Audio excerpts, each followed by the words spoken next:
MSD 16 का प्रश्न संख्या 4 है। मानविनी भबाई उपन्यास के कथानक की विवेचना कीजिए। उत्तर है मानविनी भबाई गुजराती साहित्य के प्रतिष्ठित लेखक पन्नालाल पटेल द्वारा लिखा गया एक महत्वपूर्ण उपन्यास है।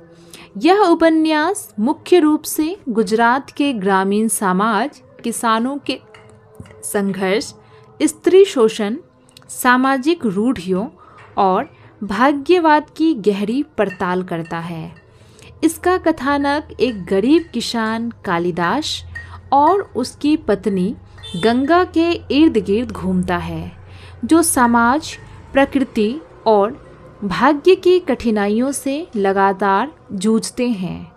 यह केवल एक परिवार की कहानी नहीं, बल्कि उस समय के संपूर्ण ग्रामीण समाज की पीड़ा को व्यक्त करता है। पॉइंट 1 है कालिदास और गंगा का संघर्ष।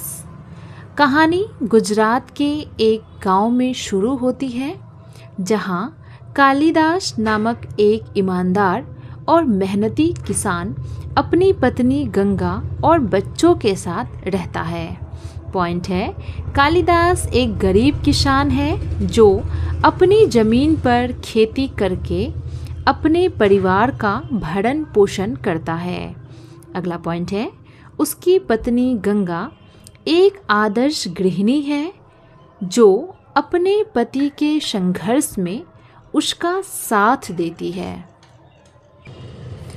पॉइंट है लेकिन गांव में बार बार सूखा पड़ने और फसल खराब होने से उनकी स्थिति और भी दयनीय हो जाती है। पॉइंट 2 है सूखा और गरीबी की मार। उपन्यास में बार बार सूखा और अकाल का जिक्र किया गया है, जिससे किसान बुरी तरह प्रभावित होते हैं। पॉइंट है कालिदास की फसल बर्बाद हो जाती है, जिससे उसके पास खाने के लिए भी अन्न नहीं बचता। अगला पॉइंट उसे महाजनों, सूदखोरों से कर्ज लेना पड़ता है, लेकिन वह उसे चुका नहीं पाता। अगला पॉइंट है परिवार में भूखमरी की स्थिति आ जाती है और उनका जीवन कठिनाइयों से भर जाता है। पॉइंट 3 है सामाजिक अन्याय और नारी शोषण। कहानी का एक महत्वपूर्ण पहलू गंगा के साथ होने वाला अन्याय है। जब परिस्थितियां अधिक बिगड़ जाती है तो गंगा को एक धनी व्यक्ति पटेल के घर काम करने जाना पड़ता है। पॉइंट है वहाँ वह शारीरिक और मानसिक शोषण का शिकार होती है, लेकिन अपने परिवार के लिए सब कुछ सहती है। अगला पॉइंट है गांव की सामाजिक व्यवस्था स्त्रियों को केवल बलिदान के रूप में देखने की मानसिकता को दर्शाती है। पॉइंट 4 है कालिदास का आत्मसंघर्ष और भाग्यवाद। कालिदास अपनी गरीबी, समाज की अन्यायपूर्ण व्यवस्था और अपने भाग्य को लेकर गहरे द्वंद्व में पड़ जाता है। पॉइंट है वह कड़ी मेहनत करता है, लेकिन उसकी परिस्थितियां नहीं बदलती।